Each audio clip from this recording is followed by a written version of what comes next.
He decided to take a voicemail that I left on his phone and use it to sample on one of his songs that he produced. Whoa, that's a lot.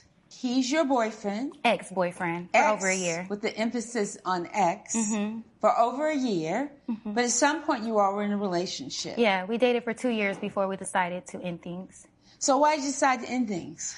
Thomas is a music producer / rapper, upcoming rapper, and he spends many of his nights at the studio. In the beginning of our relationship, I was okay with things because we were just starting, but as things started getting serious, I began to become more uncomfortable and also started suspecting that he was stepping out on me. Well, stop right there. But you knew when you went into the relationship that he was a producer, an artist, and that he was spending long hours at the studio. Yes, I did know that. But once we decided to get serious in the relationship, I thought that he would take accountability and prioritize things in such a manner. So did you expect him to change his routine and not be in the studio? I'm trying to understand this. No, I didn't expect him to change his routine, but I just expected him to as well treat me as a priority, just like his music, since he decided to get into a relationship with me.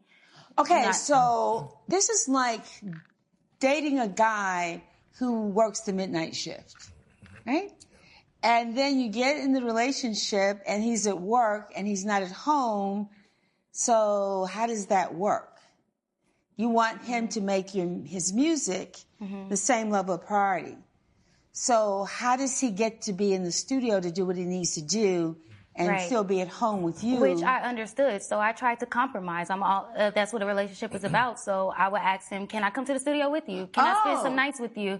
Shoot, can we make a song together? Are you an artist? Do you know music? Oh, wait. But I can sing, and so I wanted him to, maybe he can invest in me and make me an artist. But I've asked to compromise and come to the studio, hang out with him, and it was always some excuse like... But come to the studio, hang out when he's working. I'm just trying to understand. I was trying to compromise. I don't have to really be hanging out, but just being in his presence is enough for me. He was just never around. He's always busy. It's not just the studio at night. Throughout the day, I don't have any time with him either. So it's like there's no time anywhere. Was there ever a time when he had time for you? Yeah, at the beginning. At the beginning? Yeah. Then it just kind of started, and that's why I said I suspect that he was messing around on me, because it's like it's not only the night times that you're disappearing. Oh, okay. So Thomas, what's going on? She's saying that you're not there. She never gets to spend time with you anymore, that she suspected that you were stepping out on her. What's going on? Well, Your Honor, as I explained to her before, this is my craft. This is what I do every day. She known this when we got together, as you stated. And the clients that I mess with or that I have come to the studio for my studio sessions, I have to respect their privacy as well. I don't want to have, my relationship at the studio while they're trying to record, because this is their personal time. This is their money they're paying me to record their personal tracks. So I explained that to her, and it was still insecurities that I had to deal with. It was still just a lot of different things. And then that led back to the point where one night I left the studio and I was coming home. Well, I was going to her house because we don't live together. I was going to her house. Basically, it was one night I was coming home from the studio and I went to her drive-through and I saw that it was a Camaro there. And everybody around town knows it's a Camaro in Atlanta. It's a small town. And it was her ex-boyfriend's car. So we're in a relationship and she has her ex-boyfriend's car there. So you drive by and you see the ex-boyfriend's car parked at her spot where she lives. Yeah, it was parked in her spot. Yeah, correct. And so what did you do? Did you say something to her? Did you talk to her about it? I was so hurt, Your Honor, that I drove away and I blocked her number. That's what I did. Wow. Like, I basically I drove away. I left the scene. I just said, I took a picture of the car and I sent it to her. And I was yeah, he ended up texting me and ending things after he seen the car in the parking spot. So I tried to call him, constantly called him, begged him, pleaded my case, trying to tell him that. So tell me, what was the ex-boyfriend's car doing at your house? Yeah, I mean... Yeah. You know, Yeah. there's a story to follow, and it goes, well, That's the thing, Your Honor. Like, let she me told tell you how it really was. Well, So what happened? I mean, I just had a moment of vulnerability, of weakness. Like I said, Thomas was never home. He was always spending late nights pulling all-nighters at the studio. So one night I thought that he was going to be pulling the all-nighters, so I invited my ex. It was stupid. Sometimes the biggest red flags aren't the ones you see, they're the ones you create because of your own fears. So what evidence did she actually have that he was cheating? Or was his absence becoming evidence in her mind? Obviously, long hours can create uncertainty. Uncertainty often creates assumptions, and assumptions can slowly start to feel like facts. The brain doesn't like unanswered questions, so sometimes it fills in the blanks with our biggest fears. So why call the ex? Why didn't she call a friend or a family member? The person we reach for during emotional pain often tells us where we've learned to seek comfort. So possibility number 1 is familiarity. People often go back to what's familiar during emotional distress because when we're emotionally overwhelmed, our brain sometimes looks for what's familiar before it looks for what's healthy. Possibility number 2 is validation. Maybe she wasn't looking for romance as much as reassurance. Did she want someone to make her feel chosen or tell her she mattered or fill an emotional void? Because feeling unseen can make almost any attention feel valuable. Then there's possibility number 3, which is predictability. You know, exes already know us, so they know what to say, they know our history, they already have emotional access. Possibility number 4 might be an emotional escape. Maybe she wanted a break from the frustration she was feeling. Sometimes people aren't running towards another person, they're running away from an uncomfortable feeling. Let's get back. Well, at least you're being honest Yeah, about I totally regretted it and it was wrong. But again, I was just having a vulnerable moment as a human and we didn't do anything. We just kissed. But yeah, fast forward, Thomas ended up coming home early. Joke was on me. I ended up getting caught. I appreciate you being honest. You know, because there'll be some folk who stand in my courtroom and say, I don't know, Judge, he might have been visiting a neighbor. I've heard all kinds of stories.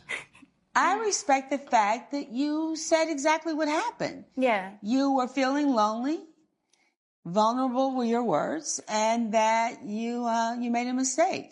Yeah. And you got caught. And I did. And so what happens after this? So he ended up texting me and ending things. I was really, really devastated. So I tried to call him, beg him, plead, try to explain to him, you know, it was just stupid. It was a mistake. We didn't do anything. But like he said, he blocked me. He ended up blocking me. And I didn't hear anything from him, couldn't reconcile. And a couple weeks later, I do hair again. So I had a client come in and she was telling me that Tommy had dropped a new song. And so she said that it was getting a lot of traction and she played it for me. In this new song, he had a voicemail in the intro of a girl crying. And she asked me, was it me? And it was. Okay, so in these voicemails that you're leaving him before he blocks you, you're saying, I'm sorry, I made a mistake, I miss you, I want you back, and you're crying. Yes. And you did what with the voicemail? I put it on the song, Your Honor. I put it on the song. I have the song. Come on now. What did you do? Your Honor, it was for an intro. I was hurt. You know, I didn't have nobody to talk to. And when I have nobody to talk to, Your Honor, I dive deep into my art. And that's a form of therapy for me. And she said she wanted to be on one of my songs anyway. But come on now, wait a minute. Now, you know, when she said that she wanted to be on one of your songs, you know good and dang on well that she did not mean that she wanted to be on a song where she is pouring her heart out to you crying. It's art, Your Honor. It's not art. That is I wanted to be on the song in the studio. She is in pain. She is begging for your forgiveness. She wants to be back with you. She is sobbing, crying, all of that. Well, Your Honor, now, how is that art? I'm hurt Explain as well. that to me. I got cheated on, and I'm getting sued, Your Honor. I mean, I'm hurt as well. And I just used it. I mean, the song, it's a great song, right? So can I hear this song? Yeah, I have the song, Your Honor. I want to hear this song. It's from a voicemail that she left you where she's crying and begging for you to come back. I want to hear this. I want to hear this song. No, Tommy, why are you not answering the phone? I'm so sorry. I'm so sorry. I didn't mean to. I didn't do anything. I'm so sorry. Please don't leave me. Please call me back. Please. Please, we can make this work. I'm so sorry. Big Tomahawk. She never had this good, then she proved it. Crushed him in the crib, I'ma lose it. Get her with her, this she abusing. Told me she the one, she was fooling. Now I'm in my bag, about to go and blow it. I ain't had to brag, now they know I show it. Going to the max, you already... And everybody knew who that was because we just broke up. If you put 2 and 2 together, it equals 4 every time. So did you confront him? I mean, he's blocked you. How do you communicate with him about this? Exactly. So after the client brought it up to me, I tried to reach out to him. But like you said, he blocked me. So I had no way of contact, no access to him. So fast forward, even more of my clients of mine were coming to me, telling me, sending me DMs like, oh, is this you on this intro? And just all these things that I was just so embarrassed and so hurt, so humiliated that I ultimately had to cancel all my appointments. What do you mean you had to cancel all your appointments? I canceled all my hair appointments for the whole summer because the song was doing too good in numbers and it was too much. It was so embarrassing and everybody was looking at me like, why are you crying? What do you mean why I'm crying? Like, and it's the song.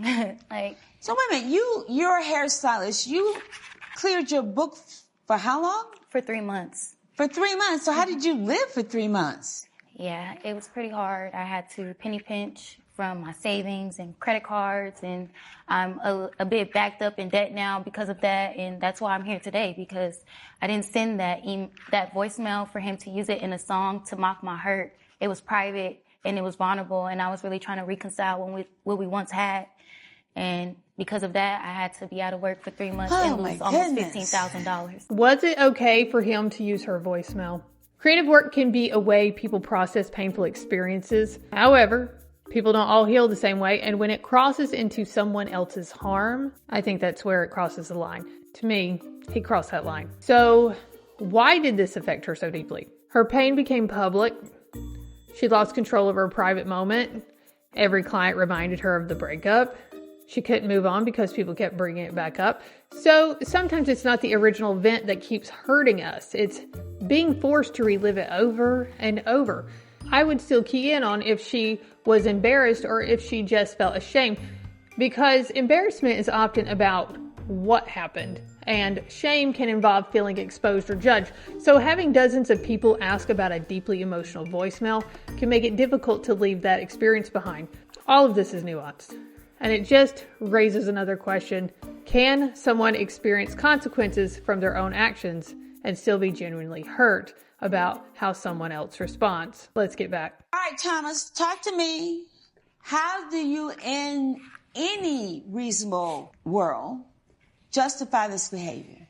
She was the one that canceled her bookings. Nobody put a in her head and told her to clear her book.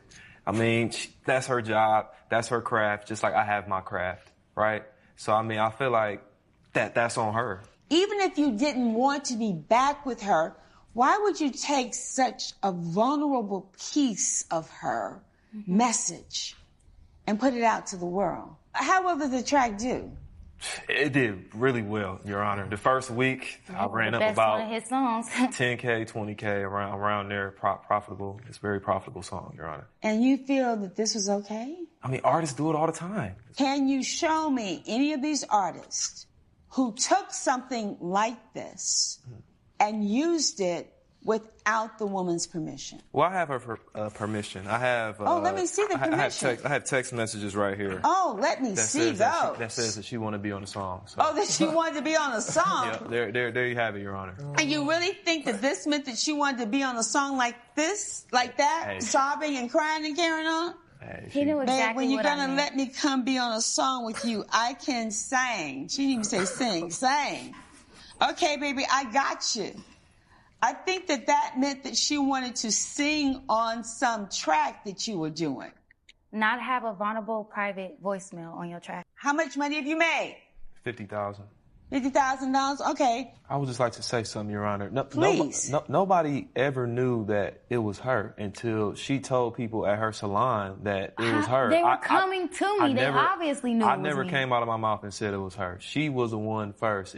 If she never said anything, nobody would even never knew it was her. Obviously, that's not true because people were literally coming up to me on their own asking me, was that me on the song? So obviously there was some correlation that they thought it was me. She certainly didn't mean that she wanted you to take a voicemail that she left in a vulnerable situation where she's pleading with you. She's opening her heart back to you. Now you can say, Judge, I never want to see this woman again. I never intended to see her again. I can't forgive her. I don't want to be with her. But for you to take that message and then put it on an opening of this track, and to date, before you walked in this courtroom, you already made $50,000. Now, let me say this to you.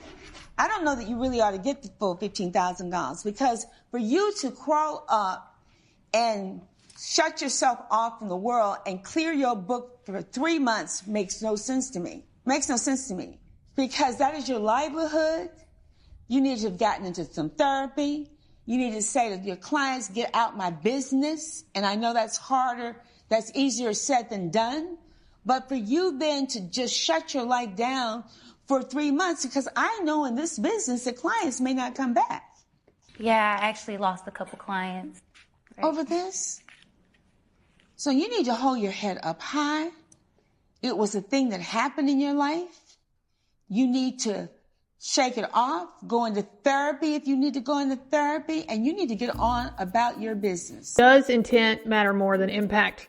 Can someone unintentionally cause real harm? Sometimes people focus so much on what they meant to do that they overlook what actually happened. One thing that stood out to me here is that the judge challenged both sides. So questioning him about publishing the voicemail and then her about the decision to stay out of the work for 3 months.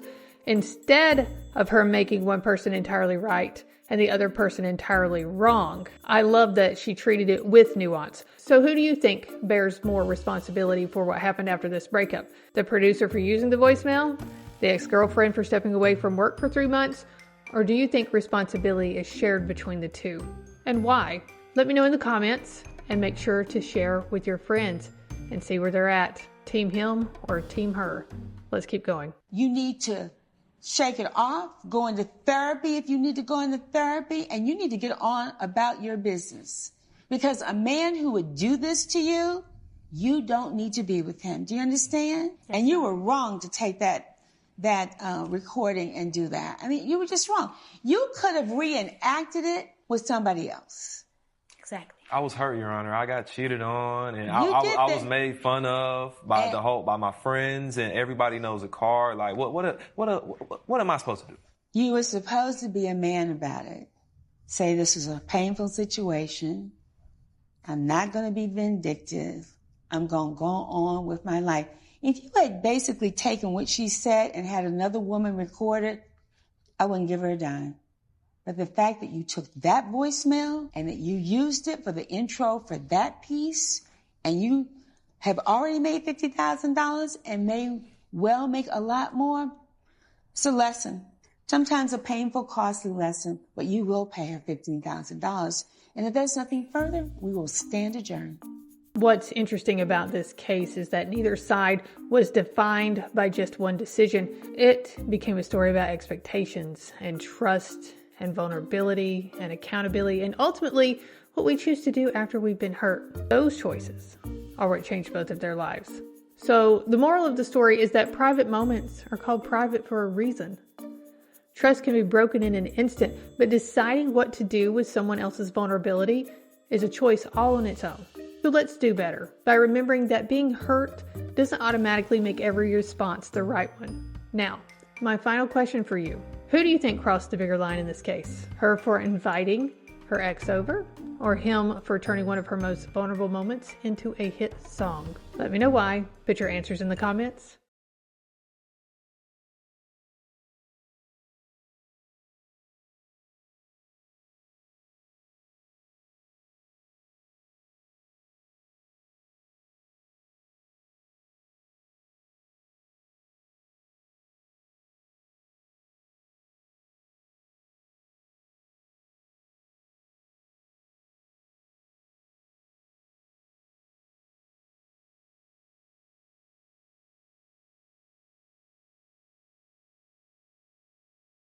And as always, thank you for watching, and I will see you again soon.